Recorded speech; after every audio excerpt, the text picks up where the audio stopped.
Mes chers amis, soyez les bienvenus dans votre émission préférée d'histoire locale châtelleraudaise de la Pierre au micro. C'est Alexandre Auguste et en ce mois d'août, je vous propose une visite radiophonique dans un décor incroyable, direction Vic-sur-Gartempe à 20 minutes de Châtellerault. Là-bas, Nadia Bigot, propriétaire de la Villa des Îles, nous y attend.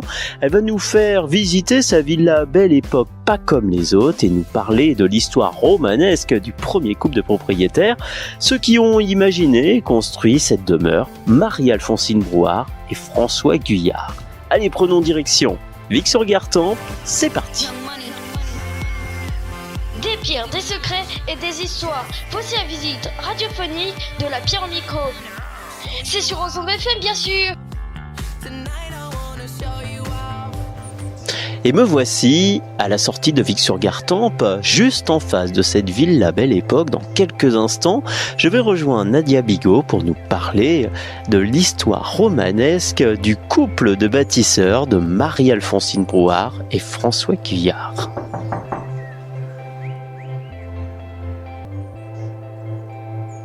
Bonjour Nadia. Bonjour Alexandre. Alors vous êtes propriétaire de la Villa des Îles, vous êtes chercheuse au Centre Châtelleraudais d'Histoire et d'Archives. Merci de nous accueillir ici dans votre maison. Nous allons parler aujourd'hui d'Alphonsine, de Marie-Alphonsine Brouard et de cette villa. Est-ce que vous pouvez nous présenter Marie-Alphonsine ? En fait, elle était mariée avec François Guyard et donc ici, elle était connue sous Madame Guyard. C'était donc la première propriétaire de la Villa des Îles. D'accord, et qui était-elle derrière ce nom ? C'est une petite fille qui est née à Vic. Elle est née dans une famille très pauvre, très pauvre, puisque deux de ses frères, dans un recensement de population, étaient notés comme mendiants. Ah oui, d'accord. Et pourquoi cette villa a-t-elle été construite ? Elle est revenue au village au moment de la retraite de son mari, donc au début du XXe siècle. Elle est née en 1849, donc quand elle est venue ici avec son mari, elle avait plus d'une cinquantaine d'années. Donc elle est d'une famille très pauvre, de 12 enfants. Donc 12 enfants, son père a eu 3 femmes, 3 épouses, et c'est pas un coureur de jupons, hein. C'est parce que se remarier, c'était très important. Sa première femme est morte, et elle a laissé 5 enfants, en bas âge. Le plus jeune était un bébé, l'aîné avait 6-7 ans. Donc, il s'est remarié quelques années après, et sa seconde épouse, c'est la maman, donc, de notre Alphonsine. Alphonsine a 3 ans quand sa mère meurt, sans doute en couche, sans doute à la naissance ou enfin, quand elle n'a pas eu de petits frères ou de petites sœurs. Là, à nouveau, il s'est remarié et là, il a eu 5 autres enfants. Mais dans cette fratrie de 12 enfants, parlerait d'un autre frère pour lequel il y a un secret de famille. Ah, donc on verra ça tout à l'heure. Peut-on dire que cette maison lui ressemble ? Elle revient donc à Paris, de Paris ensuite, et elle fait construire cette maison ici au bord de la Gartempe, à Vic. Est-ce que vous pouvez nous parler, de nous faire un descriptif rapide en fait de la façade ? Alors c'est une maison qui, quand on est au bord de la rivière, paraît gigantesque parce que elle est très haute. Elle est très haute au-dessus de la rivière. La rivière est une rivière dont on dit qu'elle est un torrent presque. Et elle est très souvent en crue. Et quand elle est en crue, elle peut barrer la route qui va vers Angles. C'est arrivé il y a 2 ans. Et donc, elle est très haute par rapport à la rivière à cause des crues. Et quand on est en haut de la rue du Pont et qu'on descend, elle apparaît comme une grosse maison, une grande maison au volet bleu. Et elle est altière. Elle est vraiment... elle en impose. Elle en impose. Je crois que c'est le terme qu'on peut employer parce qu'elle est originale. Elle est de style Art Nouveau. Elle n'est pas du tout du style du Poitou. Non, pas du tout. Hein. C'est vraiment une maison atypique pour son époque. Construite en quelle année ? Elle est construite en 1906. En 1906, est-ce qu'on connaît son architecte ? Oui, il s'appelle Fernand Milor. C'est quelqu'un qui est né à Angles, il y est d'ailleurs enterré. Il a été architecte de la ville de Châtellerault après avoir construit la villa. Il a aussi construit l'hôtel de ville de Pleumartin et il a fait des plans pour les abattoirs de Châtellerault. Donc il était architecte de la ville de Châtellerault jusqu'à sa mort. Alors voilà, pour les auditeurs, on peut s'imaginer cette belle maison avec non plutôt son décor floral. Alors l'art nouveau, c'est effectivement l'art floral, c'est-à-dire il y a des iris autour des cheminées, il y a des sculptures de fleurs sur les portes. Autour des fenêtres, il y a énormément de décors en pierre sculptée. Et si Marie-Augustine se trouvait devant vous aujourd'hui, si elle vous ouvrait la porte, est-ce qu'elle serait fière de vous et qu'est-ce que vous lui diriez ? Ah, j'aurais bien aimé la connaître. Oui, j'aurais bien aimé la connaître parce que la première fois que je l'ai vue, c'était au cimetière. Ils ont une chapelle funéraire, tous les deux, et ils sont représentés. Ils s'étaient représentés. C'est c'est des vitraux, hein. Donc ils sont représentés tous les deux. C'est vraiment leur visage puisqu'on les reconnaît sur des cartes postales. Et donc c'est la première fois que je les voyais, moi. À ce moment-là. Donc après, bien évidemment, on a eu les cartes postales qu'ils ont fait sur la villa parce qu'elle était énormément photographiée. Et il y a beaucoup de cartes postales qui représentent le jardin, la terrasse, la rue du pont, avec les différentes étapes. D'ailleurs, c'est comme ça qu'on voit l'arrivée de l'électricité, l'arrivée des voitures sur les cartes postales, hein. Eh bien voilà, on va rentrer maintenant dans cette maison. C'est parti.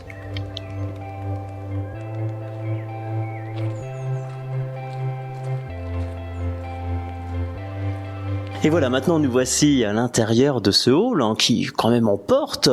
Que ressentez-vous chaque fois que vous franchissez cette porte ? Alors la première fois qu'on a franchi, qu'on est arrivé dans le hall d'entrée, on arrivait par le sous-sol, qui nous avait déjà bien estomaqué, parce qu'on visitait la maison pour voir si elle nous intéressait comme achat. Et donc on est arrivé dans ce hall d'entrée, on s'est dit c'est pas possible, c'est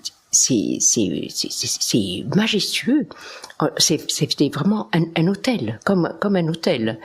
Il y a des portes immenses, et le plafond est à 3,20 m. Et donc, il y a beaucoup de portes, il y a un escalier absolument magnifique et surtout un carrelage très, très, très, très beau. Oui, ce carrelage a de nombreux motifs et en ciment. Non, il n'est pas en ciment ? Grès cérame. En grès cérame. Alors, c'est-à-dire, vous pouvez nous en dire plus ? Je pourrais pas dire exactement ce que c'est.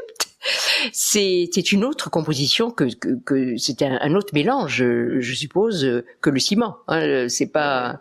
Et on est allé d'ailleurs à Paray-le-Monial pour visiter l'usine où ça a été fabriqué. Et ce sont d'anciens ouvriers de l'usine qui nous ont fait visiter, qui nous ont expliqué comment c'était fabriqué.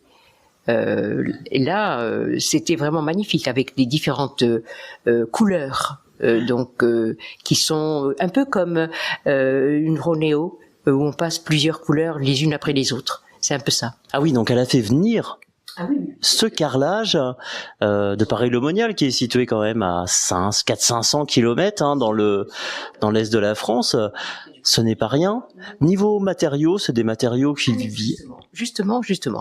Contrairement aux maisons du Poitou, où on se baissait pour prendre la pierre qui était dans le champ pour construire la maison, là non.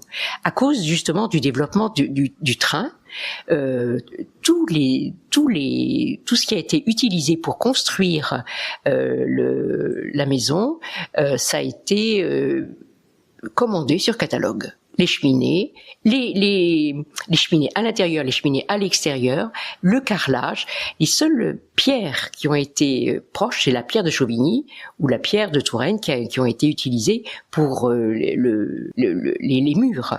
Et selon vous, quelle a été l'impression? Tant de richesse et tant de majesté. On a pu suivre l'impression des visiteurs ou des passants, parce que au fur et à mesure de la construction, qu'elle suivait attentivement, l'agent Voyer. Alors l'agent Voyer, c'est quelqu'un qui est chargé de suivre aussi, puisqu'il suivait la construction pour l'architecte. Et donc l'agent Voyer écrit à Madame Guyard, donc à Alphonsine, que la maison fait l'admiration des passants. Bon Nadia, je vous propose de faire une petite pause maintenant. Après tout, on est l'été, on prend le temps, on est sur Aux Ondes FM, on est bien et on va écouter la Margita de Sylvie Vartan. On se retrouve tout de suite après pour la suite de notre visite de la Villa des Îles avec Nadia Bigot.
Et voilà, vous êtes sur Aux Ondes FM. Aujourd'hui, nous prenons le temps de visiter la Villa des Îles de Vic-sur-Gartempe sur les traces de Marie-Alphonsine Brouard, avec comme guide Nadia Bigot.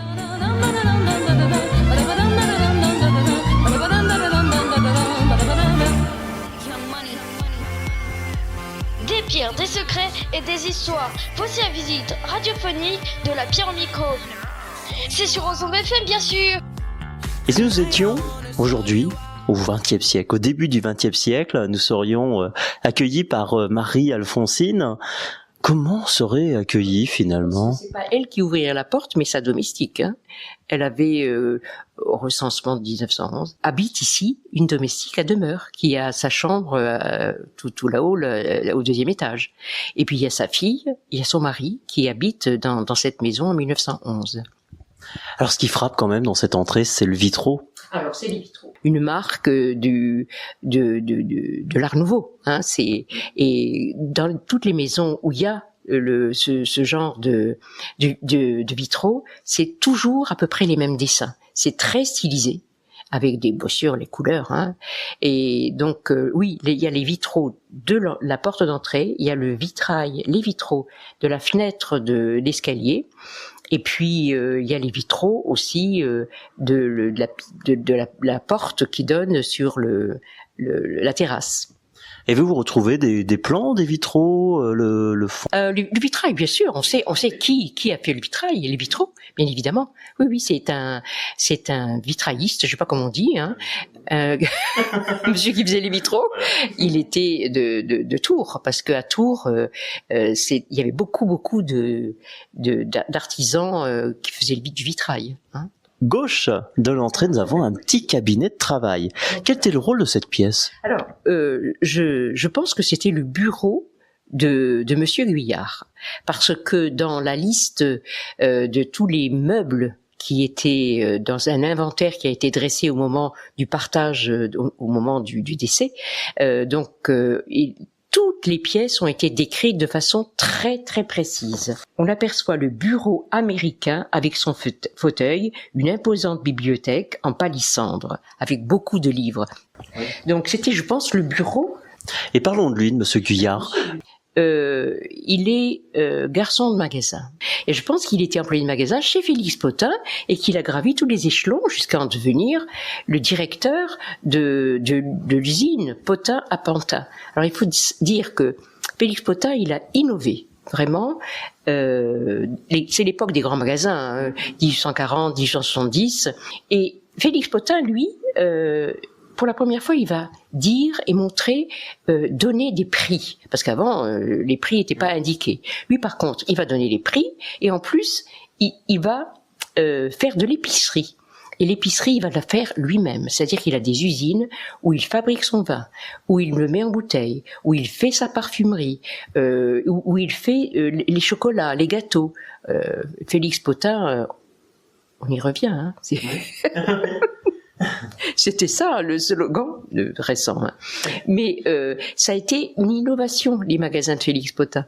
Et donc, oui, donc au niveau catégorie sociale, ils sont très intéressants pour ça. Ils appartiennent à ceux personnes qui sont passées d'un milieu rural à un milieu plus bourgeois en ville.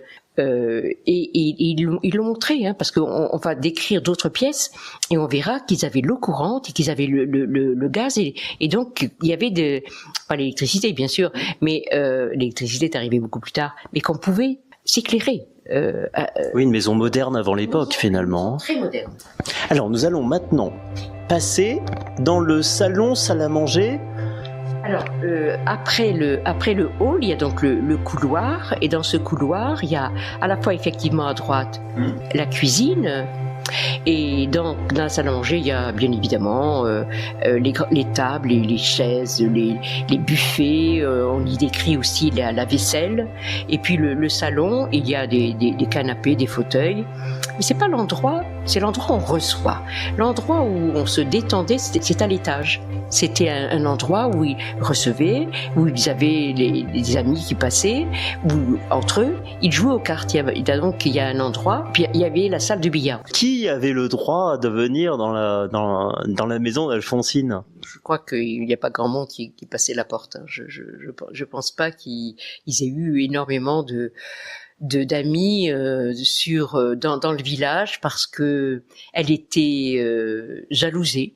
Il y a eu énormément de ragots qui ont été faits sur elle. Et nous, quand nous sommes arrivés, on nous a déversé tous les ragots. Je vois que tu regardes la cheminée. Hein, oui. Toutes les cheminées, là, et il faut imaginer que le bois, on va le chercher. On met la cuisinière en marche le matin. On a un peu de braise, mais il faut imaginer, même à cette époque-là, même dans une villa où il y a des commodités, puisqu'il y a de l'eau donc à tous les étages, comme on dit. Mais la cheminée, il y a que la cheminée pour ce. Et ce ne sont pas des cheminées au charbon, vraiment des cheminées au bois. Les cheminées au bois. Donc le bois, ça veut dire qu'il faut aller le couper, il faut aller se coltiner, le porter, allumer les cheminées.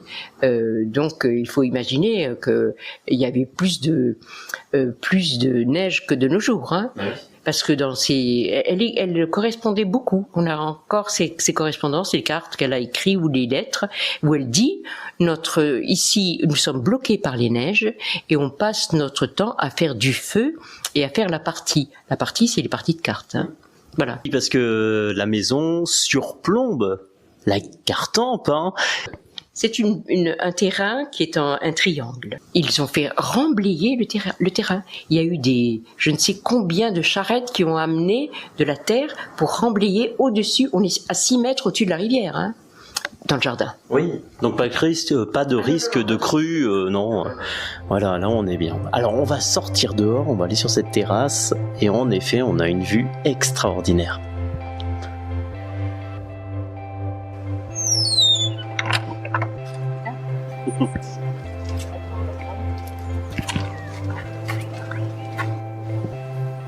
Eh bien, nous voici sur la terrasse. Alors, on surplombe la Gartempe. Quelle belle maison quand même, hein, la maison de Monsieur Guyard. Alors, de Monsieur et Madame Guyard, hein, parce que elle a énormément participé à la construction de la villa. Elle écrivait donc à l'architecte, et l'architecte dans une de ses lettres indique: oui, j'ai beaucoup fait attention à ce que me disait Madame Guyard pour par exemple la date donc 1906 qui est gravée sur la terrasse, hein, sur pas sur la terrasse, qu'on voit sur la terrasse. Et donc et aussi elle a suivi les affaires ensuite au décès de son mari. Son mari est mort en 1932, mais ils continuaient à être sur Pantin, et elle a fait construire un immeuble à Pantin. On le sait puisqu'on l'a retrouvé dans les archives municipales de Pantin, sa signature, le permis de construire qu'elle avait eu. Donc c'était bien après la mort de son mari. Donc c'était une femme d'affaires, hein. On peut dire qu'elle était, elle s'occupait beaucoup de tout ce qui était autour de la maison, et pas seulement pour la cuisine. Ce qui est surprenant lorsqu'on est sur cette terrasse, c'est de voir ce jardin d'ornement qui était quand même quelque chose de pas si commun, et une marque de richesse, hein. Alors le jardin, oui, il faut imaginer un jardin foisonnant avec beaucoup de pots, des palmiers, beaucoup d'arbres. Les pommiers, les arbres fruitiers seront plantés après par un autre propriétaire. Mais il y avait un très beau belvédère qu'on voit sur une des cartes postales et qui surplombait la rivière. Bon, il a été détruit. Et il y avait donc... Oui, c'était le jardin plaisir finalement. Oh oui, c'était un jardin... qu'on dit un jardin extraordinaire comme dans la chanson, mais je pense qu'il faisait l'admiration des passants, hein. Oui, un jardin complètement à l'opposé d'un jardin nourricier que beaucoup auraient, encore une marque de richesse, et qui pouvait faire la jalousie des habitants. Elle a été extrêmement jalousée parce que c'était une femme d'une famille très pauvre. Mais qu'est-ce qu'on faisait sur cette terrasse ? Alors, est-ce qu'ils recevaient leurs amis ? Est-ce que c'était simplement un endroit où ils sortaient de temps en temps ? Parce que quand on y est en plein midi, on tient pas, hein, il fait une chaleur épouvantable. Oui, c'était vraiment pour démontrer, pour se montrer finalement. Alors si Marie-Alphonsine revenait aujourd'hui, est-ce qu'elle reconnaîtrait sa maison ? Elle reconnaîtrait la terrasse. Rien n'a changé. Rien n'a changé. Et c'est pour ça d'ailleurs que la maison a été classée. Parce que l'extérieur n'a pas bougé depuis 1906. Donc elle aurait pu d'ailleurs nous dire des choses qu'elle a vues. C'est-à-dire la rivière, elle n'a pas changé. Par contre, il n'y a plus le moulin. Alors là, elle nous demanderait où est passé le moulin. Oui. Passé où ? il a été détruit parce qu'il est tombé en ruine. Mais par contre, elle ne reconnaîtrait pas les terrasses. Tout était en terrasse. Il y avait des arbres fruitiers, il y avait des vignes, il y avait tout était cultivé. Là, par contre, maintenant, c'est envahi par les herbes, par les ronces. C'est complètement laissé à l'abandon. Sauf pour les maisons qui ont gardé des jardins en terrasse. Il y a quelques maisons encore qui ont des terrasses entretenues. Et cette maison était moderne pour son époque. Ah oui. Il y a dans le jardin une petite maisonnette où il y avait des toilettes du fond de jardin, comme on a toujours. Il y avait donc sans doute pour ranger des outils. Et puis il y avait une partie où il y avait donc un générateur de gaz, c'est-à-dire une toute petite usine à gaz qui était reliée par des tuyaux et où il y avait les tuyaux sortaient par des bouches sur la terrasse et où on pouvait allumer des lampadaires avec ce gaz.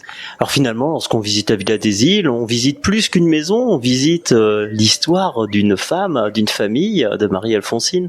L'histoire l'histoire des premiers propriétaires, mais surtout bien sûr de Marie-Alphonsine, parce que moi j'ai toujours été fascinée par cette femme qui, lorsqu'on la voit en photo, puisqu'on a retrouvé des photos d'elle, sur les cartes postales, elle a un port très altier, on sent que c'est une maîtresse femme. Alors, son mari avait beaucoup d'affection pour elle, puisque dans une lettre qu'on a retrouvée, il la défend. Je pense que il a eu vent des ragots qu'on colportait sur elle, je crois.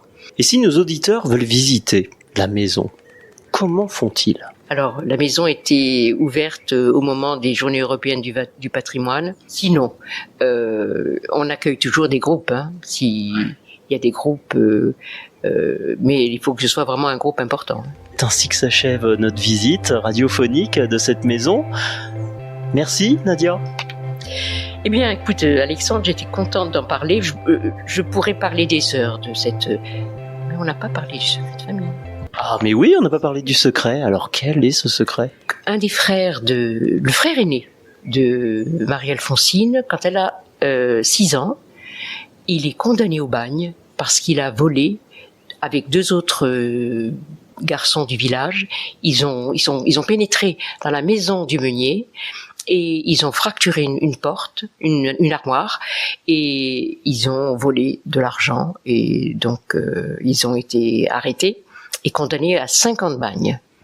Donc il est parti au bagne, et c'est une destinée extraordinaire parce qu'il va revenir du bagne.